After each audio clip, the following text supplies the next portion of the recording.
আসসালামু আলাইকুম। আজকের যে বিষয়টা নিয়ে আপনাদের সাথে আলোচনা করব, সেটা হলো যে ভেড়া পালন করতে আমি কেন আসলাম?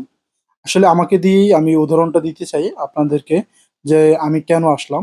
এই যে দেখেন আমি আজকে বিকাল থেকে আমরা বিকাল ৪টা এবং সকালে একবার সকালে ৯টা থেকে টাইম একটু সকালবেলা এদিক সেদিক হয়, ঘুম থেকে যদি উঠতে দেরি হয়, তাহলে আজকের কথাই আমরা বলি, আমরা আজকে সকাল ৯টা থেকে ১১:৩০ পর্যন্ত রৌদ্র যখন বেশি উঠে যায়, তাপমাত্রাও যখন বেড়ে যায়, তখন আমরা এদেরকে মাঠ থেকে নিয়ে আসি। তো সকালে ৯টা থেকে প্রায় 11:30 পর্যন্ত আমরা মাঠে চড়াই এবং আজকে বিকেলে আমরা ৪টা থেকে এবং সন্ধ্যা আগ পর্যন্ত এদেরকে মাঠে চড়াই। দেখেন এরা যে মাঠে ঘাস খাচ্ছে, তো আমাদের এই অঞ্চলে যে কোলা খালি জমিকে, খালি মাঠকে আমরা কোলা বলে থাকি। তো আমাদের এই যে কোলায় যত ধরনের ফসল রয়েছে, আলহামদুলিল্লাহ সকল কৃষকের ফসল উঠে গেছে। এখন সকলে কোলায় যার পশু ও রয়েছে, আ গরু, ছাগল, হাঁস, মুরগি যা রয়েছে এগুলো মাঠে চরিয়ে রাখে। তো আমরাও আমাদের ভেড়াগুলো নিয়ে মাঠে চড়াচ্ছি। তো দেখেন এই যে একটা প্রশান্তি, এরা যে খাচ্ছে আর আমি যে এদের রাখাল, আমি যে এদের সেবক, এই যে ভিতরে এই যে ফিলিংসটা, এই যে আপনার প্রশান্তিটা, এটা আসলে আপনি চাইলেই অন্য কোনো চাকরিতে বা অন্য কোনো কাজে আপনি এই শান্তিটা পাবেন না। এটা আপনি যখনই রাখাল হবেন তখনই পাবেন। উন্মুক্ত খোলা মাঠে আপনি যখন কিছু চড়াচ্ছেন, ঠান্ডা বাতাস বা আপনি বসে অপেক্ষা করতেছেন, এদের দিকে আপনার মনোযোগ থাকবে, তখন আসলেই অন্যরকম একটা প্রশান্তি। এটা যারা আপনারা রাখালি কাজটা করবেন তারাই একমাত্র উপভোগ করতে পারবেন। যে জিনিসটা আপনার টাকা পয়সায় হয় না।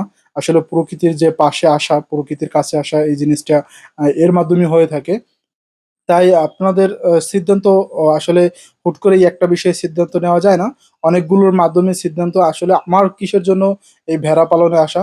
সর্বপ্রথম যে বিষয়টা আমার মাথায় আসে যে আমাদের হযরত আদম আলাইহিস সালাম থেকে শুরু করে হযরত মুহাম্মদ সাল্লাল্লাহু আলাইহি সাল্লাম আমাদের শেষ নবী পর্যন্ত এর মধ্যে যত নবী রাসূল এসেছেন, প্রায় নবী রাসূলগণই তারা মরুভূমিতে এই ভেড়া বা অন্যান্য যে ধরনের মরুভূমির যে প্রাণী রয়েছে, সেই প্রাণী চড়িয়েছেন এবং রাখাল ছিলেন তারা। এ দিয়ে তারা জীবিকা নির্বাহ করেছেন। তো এটা আমি মনে করি, যেহেতু আমাদের নবী, শেষ নবী এটা পালন করেছেন এবং তিনি একজন রাখাল ছিলেন। যার এর জন্য আমি যদি রাখাল হই, এটা অবশ্যই একটা সুন্নত, যেহেতু আমি এই নিয়ত করে রেখেছি। এবং এই যে ভেড়া পালন করার অন্যতম কারণ হলো ভেড়ার রোগ ব্যাধি ক্ষমতা বেশি এবং ভেড়ার প্রজনন ক্ষমতাও অনেক বেশি। ভেড়া ২ টা ৩ টা করে বাচ্চা প্রদান করে প্রতি ৬ মাস অন্তর। তো এর জন্য এদের ভেড়ার একটু বাজার চাহিদা কম, যদিও আপনারা এর জন্য ছাগল পালন করতে পারেন বা গরু পালন করতে পারেন। আমিও ছাগল বা গরু পরবর্তীতে আমার খামারে অ্যা অম যুক্ত করব। কিন্তু আমরা এখন পর্যন্ত আমাদের ঘর-টর রেডি করতে পারিনি, যার কারণে আমরা এখন প আ এত তাড়াতাড়ি আমরা অন্যান্য প্রাণী আমাদের খামারে আনতে আসি না।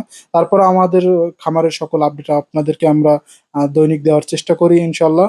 তাই আপনারা যারা নতুন রয়েছেন তারা আমাদের চ্যানেলটি সাবস্ক্রাইব করতে পারেন, যেন সবসময় আমাদের নতুন আপডেট ভিডিওগুলো পান। তো এই যে দেখতে পারতেছেন আমরা খোলা মাঠে আসলে চড়াচ্ছি ভেড়াগুলো। তো দেখতেই পারতেছেন কত সুন্দর করে তারা খাচ্ছে।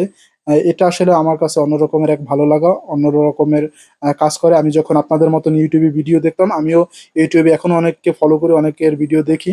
তো এই যে মাঠে চড়াচ্ছি এবং মাঠ থেকে এরা ভেড়া গুলো খাবার খাচ্ছে। তো এগুলো দেখতে আসলেই আমার কাছে অনেক ভালো লাগে। তো আমাদের জন্য দোয়া করবেন, আমাদের খামারের জন্য সকলে দোয়া করবেন। আমাদের খামারের উত্তরোত্তর সাফল্য কামনা করবেন। তো সকলকে আজকে এই পর্যন্তই। আসসালামু আলাইকুম ওয়া রাহমাতুল্লাহ।